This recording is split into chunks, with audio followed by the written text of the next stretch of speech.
Misteri.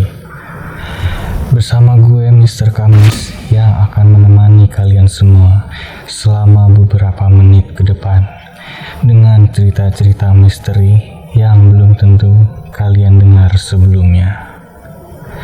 Kalau kalian berani, tonton video ini sendirian. Hari ini gue mau menceritakan sebuah cerita tentang seorang anak bernama Annelies Michel, seorang gadis yang dipercayai dirasuki oleh 6 arwah.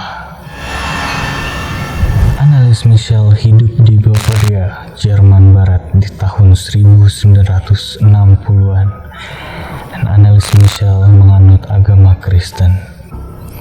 Dan dia selalu mengikuti misa 2 kali seminggu. Annelies hidup seperti anak biasa sampai dia menyentuh umur 16 tahun. Di saat Annelies menginjak umur 16 tahun, secara tiba-tiba Annelies merasakan kehilangan kesadaran dan sering berjalan dan terlihat linglung. Walaupun Annelies tidak mengingat apa yang terjadi, teman-teman dan keluarganya mengatakan kalau Annelies terlihat kesurupan. Dan hal ini hanyalah permulaan. Setahun kemudian, Annelies mengalami keadaan yang sama. Dia terbangun, terlihat seperti orang kesurupan dan membasahi kasurnya sendiri. Tubuh Annelies pun mulai kejang dan membuat badannya gemetar hebat. Apakah kalian siap? Karena ini belum selesai. Karena setelah yang kedua kalinya, Annelies mengunjungi dokter syaraf yang mendiagnosa kalau Annelies mengidap epilepsi. Sebuah gangguan yang membuatnya kejang-kejang, kehilangan ingatannya dan mengalami halusinasi visual dan suara. Setelah menerima diagnosis tersebut, Annelies mulai mengonsumsi obat-obat untuk mengatasi epilepsinya dan masuk ke universitas. Sayangnya, obat yang dimakan Annelies tidak berpengaruh. Selama dia mengkonsumsi obat yang harus diminum, kondisi Annelies semakin buruk. Dan walaupun dia tidak berhenti meminum obatnya, Annelies percaya kalau dia dirasuki oleh arwah dan dia mulai mencari solusi di luar obat-obatan. Sejak itulah, Annelies mulai melihat wajah iblis kemanapun dia pergi, dan juga mendengar seperti iblis berbisik ke telinganya. Di saat Annelies mendengar suara iblis yang mengatakan kalau Annelies itu dikutuk dan akan membusuk di neraka. Saat dia berdoa, dia menyimpulkan kalau dia dirasuki oleh iblis.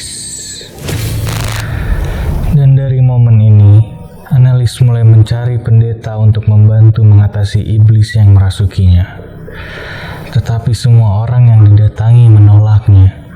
Mereka bilang kepada Annelies untuk mencari dokter dan bantuan medis, dan mereka perlu izin dari uskup.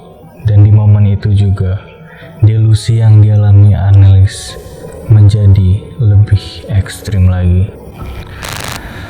Dengan pemikiran bahwa dia dirasuki, Annelies mulai merobek baju yang dipakainya, melakukan squat sebanyak 400 kali sehari, merangkak ke bawah meja dan menggonggong seperti anjing selama 2 hari lamanya. Annelies juga memakan laba-laba dan arang dan menjilat urinnya dari lantai. Dan di saat ini, akhirnya Annelies dan ibunya mencari pendeta, Ernst Alt, yang mempercayai kalau Annelies dirasuki. She didn't look like an epileptic. Dia tidak terlihat seperti orang yang terkena epilepsi, kata pendeta Alt, dan Annelies menulis ke pendeta Alt, I am nothing. Everything about me is vanity. What should I do? I have to improve. You pray for me. I want to suffer for other people, but this so cruel. Saya bukan apa-apa. Semua tentang saya adalah kesia-siaan. Apa yang harus saya lakukan? Saya harus meningkatkan. Anda berdoa untuk saya ingin menderita untuk orang lain. Tetapi ini sangat kejam. Ini surat Annelies untuk Pendeta Alt. Pendeta Alt mengirimkan surat izin petisi untuk uskup lokal, Uskup Joseph Stengel, yang menyetujui dan memberi izin untuk pendeta lokal, Arnold Reigns, untuk melakukan exorcism dan diminta untuk melakukannya secara tertutup. Untuk yang tidak tahu, exorcism atau pengusiran setan sudah ada sejak lama dari berbagai macam budaya dan agama, dan dipopulerkan di gereja Katolik pada tahun 1500-an dengan pendeta akan mengucapkan bahasa Latin, Vade retro satana, yang artinya pergilah setan, untuk mengusir setan yang ada di dalam tubuh manusia yang dirasukinya. Dalam waktu 10 bulan ke depan, Pendeta Alt dan Pendeta Reigns melakukan 67 exorcism yang bisa berlangsung sampai dengan 4 jam.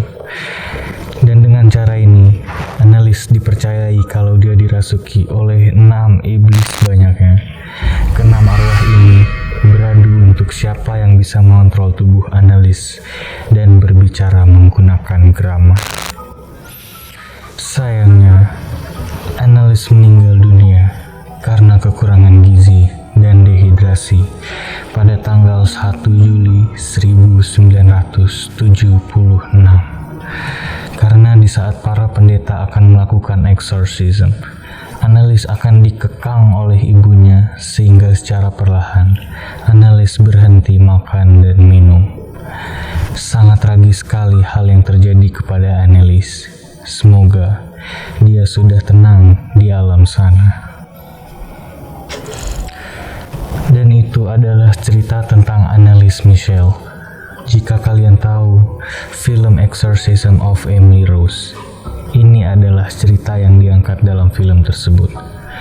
Film ini dikenal dengan kutukannya yang dirasakan oleh kru dan para pemainnya.